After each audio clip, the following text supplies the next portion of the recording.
Hello students, welcome back to our new section. Today our topic is on flow of energy in an ecosystem. All biological activities requires energy, as we all know that it ultimately comes from the sun. In the biological world, energy flows from the sun to plants and then to all heterotrophic organisms. Thus flow of energy in an ecosystem takes place through food chains, and this energy flow is unidirectional and non-cyclic. As we all know, there are many cyclic processes like carbon cycle, nitrogen cycle, phosphorus cycle and water cycle, which are continuously renewed in the ecosystem. But energy flow is unidirectional and it follows two laws of thermodynamics. As we all know, the first law of thermodynamics is energy can neither be created nor destroyed, but it can be transferred from one form to another. And the second law of thermodynamics states that energy dissipates as it is used. The solar energy captured by producers gets converted into biochemical energy of plants and later into that of consumers. No energy is 100% efficient. As energy flows through the food chain, there will be dissipation of energy at each trophic level. This loss of energy may be due to respiration, locomotion, or any other metabolic activities. Since all organisms require energy for growth, maintenance and locomotion etc., about 90% of energy is lost at each level and only 10% of energy is transferred from one trophic level to other trophic level. So the picture here clearly shows that producers are absorbing light from the sun, energy from the sun, and they have generated around 10,000 kilocalories of energy. Because of heat loss and their metabolic activities, the primary consumers are receiving only 1000 kilocalories, and if you go to secondary consumers, they are receiving only 100 kilocalories, and finally to tertiary consumers, this is the predator apex level, then the population is very less and they receive only 10 kilocalories of energy.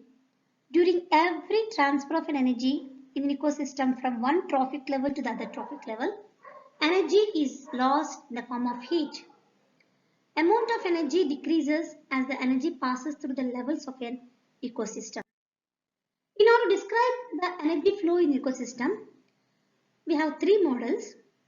First one is called single channel energy flow model, double channel or Y-shaped model, and the last one universal energy model. Let us go for the first one, single channel energy flow model.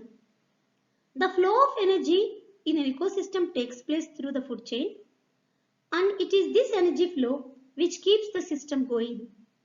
The most common feature of this energy flow is that it is unidirectional or one-way flow.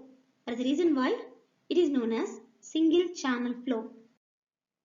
If you observe the picture, firstly, the flow of energy is unidirectional and non-cyclic. The solar energy captured by green plants, that is autotrophs, never revert back to sun.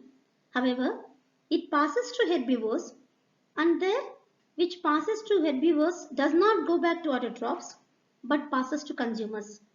Due to unidirectional flow of energy, entire system would collapse if primary source of energy were cut off.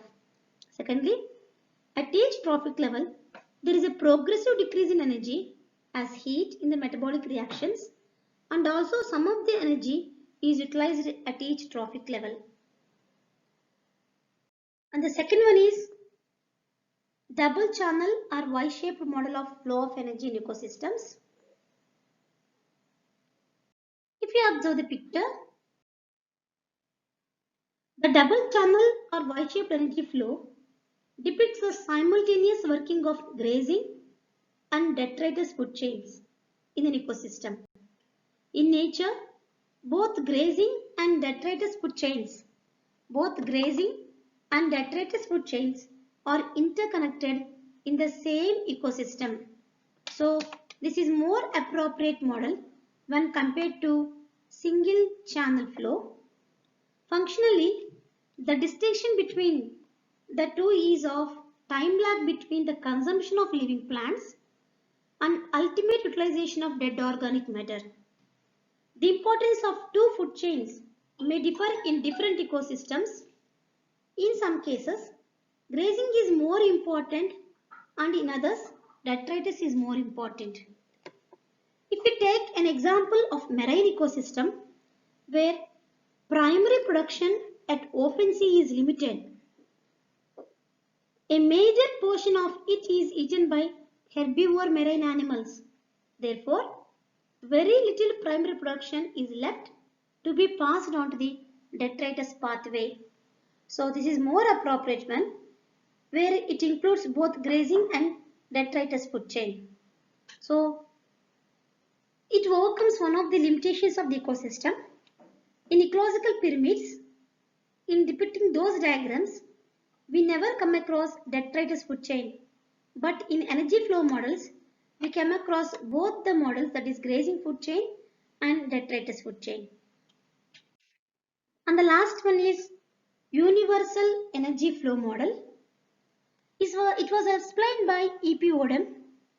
This model can be applied to any living component, whether it is plant, animal, microorganism, individual, population or trophic group. The ingested energy, which is solar radiation in case of autotrophs, and ingested food in case of heterotrophs.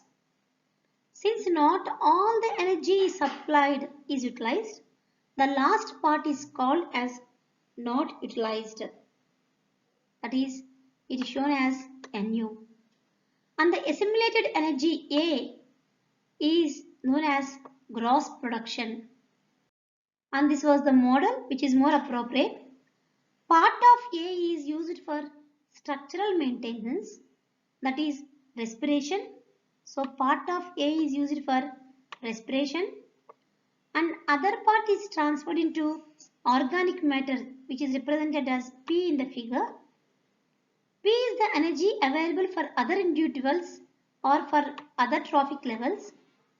Individuals use part of the net production for growth, or in case of populations or trophic levels for biomass accumulation B. So this is how energy is dissipated unidirectionally, but in different ways as assimilation, respiration and for growth, and also that is transferred to the next trophic level.